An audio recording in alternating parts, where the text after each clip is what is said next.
Hello friends, आज हम पढ़ेंगे ओस्टियोपोरोसिस के बारे में। सबसे पहले ओस्टियोपोरोसिस में ओस्टियो का मीन्स होता है बोन, पोरोसिस का मतलब होता है पोर्स, जब बोन में पोर्स बनना स्टार्ट हो जाते हैं।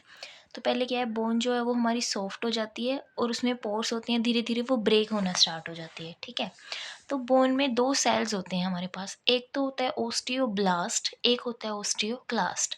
ओस्टियोब्लास्ट क्या करता है, हेल्प करता है बोन फॉर्मेशन में, कैल्शियम को स्टोर करता है बोन में और कैल्शियम की एब्जॉर्प्शन इंक्रीज करता है। ठीक है, और जो ओस्टियोक्लास्ट है ना, वो क्या करता है, कैल्शियम को ना बोन से ना बाहर फेंकता है ब्लड में, जिससे बोन ईटिंग स्टार्ट होती है और कैल्शियम की रिजॉर्प्शन होती है बोन में, बट ब्लड में इंक्रीज हो जाता है कैल्शियम का लेवल। तो अब हमारे पास क्या है, ब्लड में कैल्शियम लेवल, फॉस्फोरस लेवल और बोन में कैल्शियम लेवल। तो विटामिन डी क्या करता है, इन तीनों को इंक्रीज करता है, कैल्सीटोनिन तीनों को डिक्रीज करता है। पैराथायरॉयड हार्मोन क्या करता है, ब्लड में कैल्शियम लेवल इंक्रीज करता है और बोन में भी कैल्शियम लेवल डिक्रीज करेगा और फॉस्फोरस लेवल दोनों को डिक्रीज करेगा। ठीक है, तो अब हम यहाँ पे जो ड्रग्स पढ़ेंगे वो है हमारे पास सबसे पहले कैल्शियम एंड विटामिन डी। फिर है जो ड्रग इनिबिट करेंगे ओस्टियोक्लास्ट को। ओस्टियोक्लास्ट को अगर हम इनिबिट करेंगे तो क्या होएगा, जो बोन से ब्लड में आ रहा था ना कैल्शियम, वो स्टॉप हो जाएगा, बोन में ही रहेगा। नेक्स्ट है जो स्टिमुलेट करेगी ओस्टियोब्लास्ट को, एंड ड्यूल एक्शन, दो जिनमें क्या है कि ओस्टियोक्लास्ट इनिबिट होएगा, ओस्टियोब्लास्ट स्टिमुलेट होएगा। सबसे पहले पढ़ते हैं कैल्शियम। कैल्शियम का मैकेनिज्म ऑफ एक्शन क्या है, इनिबिट करेगा ओस्टियोक्लास्ट को, कैल्शियम का लेवल इंक्रीज हो जाएगा ब्लड में। पैराथायरॉयड ग्लैंड क्या करेगी, पैराथायरॉयड हार्मोन को रिलीज करेगी और कैल्शियम का लेवल इंक्रीज करेगी।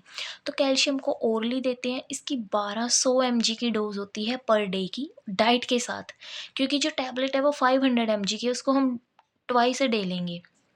ठीक है, 2 टाइम लेंगे, प्लस डाइट जो है वो हमारी 200 ग्राम है। देन विटामिन डी, जिसको कैल्सीट्रायोल या कोलीकैल्सीफेरोल बोलते हैं, इसका मैकेनिज्म ऑफ एक्शन क्या है, कैल्शियम की एब्जॉर्प्शन को इंक्रीज करेगा ब्लड में, एक्सक्रीशन को किडनी से डिक्रीज करेगा, जिससे कैल्शियम लेवल इंक्रीज होएगा।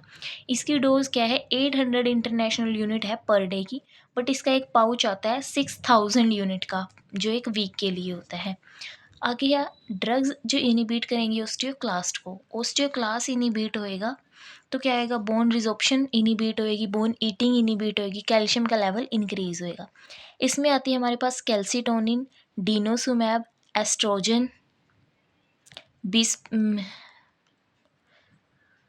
बिसफॉस्फोनेट, कैल्सीमामेटिक ड्रग। ठीक है, तो सबसे पहले हम पढ़ते हैं कैल्सीटोनिन। कैल्सीटोनिन क्या करेगा, मैकेनिज्म ऑफ एक्शन क्या है, इनिबिट करेगा ओस्टियोक्लास्ट को, जिसको हम देते हैं नेजल रूट से।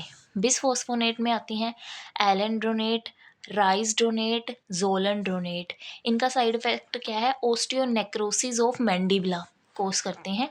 और एलेंड्रोनेट एंड राइसड्रोनेट को दोनों को ओरली देते हैं, और इन दोनों का साइड इफेक्ट क्या है, ये ईसोफेगस इरिटेशन कोस करते हैं। मीन्स ईसोफेगस में अल्सर्स कॉज करेंगे। तो उसको हम प्रिवेंट कैसे करते हैं, जब भी डॉक्टर ये ड्रग देते हैं ना, तो एडवाइस देते हैं कि ड्रग को क्या करना है, एम्प्टी स्टमक लेना है। उससे क्या रहता है, ईसोफेगस की रिजर्जिनेट का रिस्क डिक्रीज हो जाता है, मतलब जो स्टमक से ना वापस आएगी ना ड्रग, उसका रिस्क कम हो जाता है। Then taken this drug with full glass of water, कि एक पूरे ग्लास के साथ लेनी है वाटर के साथ ड्रग, जिससे क्या होता है कि ड्रग जो है डिल्यूट होएगी, उसकी टॉक्सिसिटी का रिस्क कम हो जाएगा। नेक्स्ट है do not lie down at least 30 minute. जब जब ये हमने ड्रग लेनी ना, तो कम से कम हमें आधे घंटे तक लेटना नहीं है।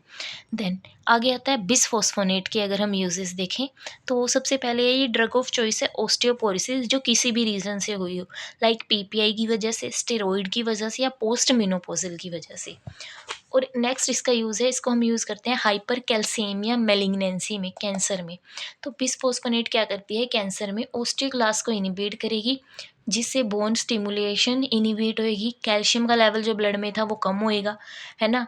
तो हाइपर कैल्शियमिया क्या होएगा, ट्रीट हो जाएगा। देन एक थर्ड यूज़ आता है इसका, पैजेट डिजीज़। इसमें क्या होता है, हमारी बोन्स जो है वो प्रॉपरली डिवेल्प नहीं हो पाती, अर्ली स्टेज होती है इसमें, तो ओस्टियोक्लास्ट ओवर एक्टिवेट हो जाता है, उसके लिए भी ये ड्रग ऑफ चॉइस होती है।